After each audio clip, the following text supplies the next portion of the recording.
cái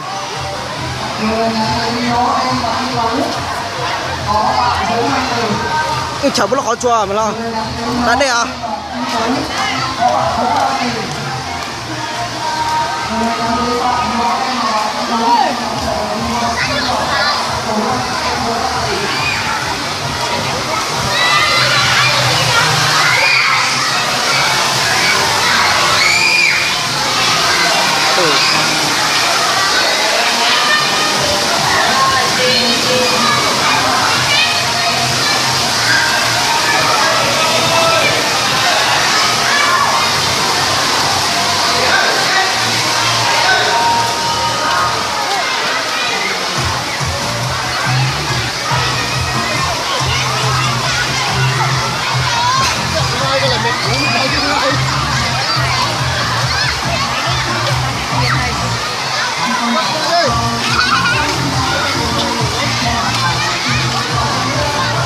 Đường ngắn với em Nguyễn và em Hào có mẹ A Đăng Quỳnh.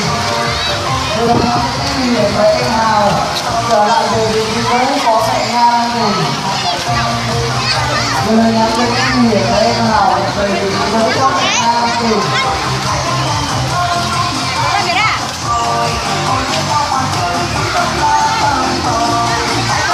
Chị con nó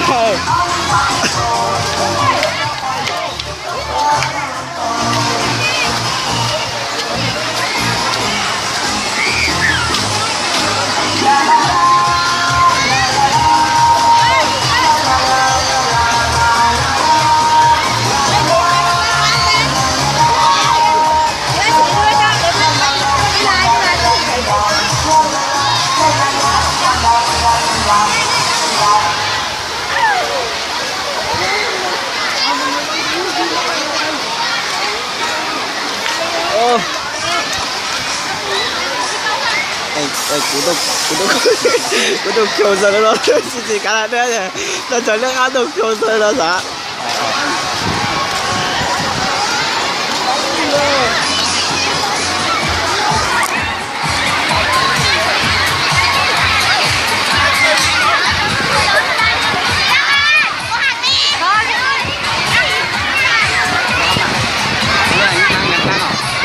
anh chơi nãy cơ còn ra rất rồi tránh con nó ai cũng lúc bạn nó tránh nó một khơi bị kịp lắm mà ai cũng nhập vào do tránh mà cũng sẽ ngon nhỉ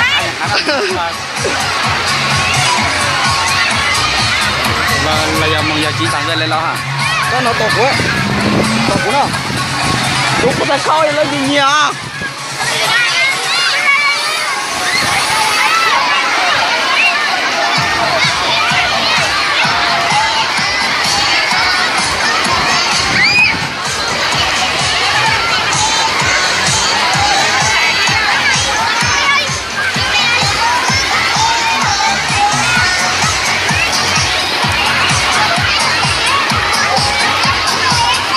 Xin gửi lời nhắn đến bé Trương Huỳnh Phú Tỷ và bé Lê Thị Như Quỳnh nhanh chóng trở về vị trí cũ mẹ Phước đang tìm. Gửi lời nhắn đến bé Trương Huỳnh Phú Tỷ và bé Lê Thị Như Quỳnh về vị trí cũ có mẹ Phước đang tìm.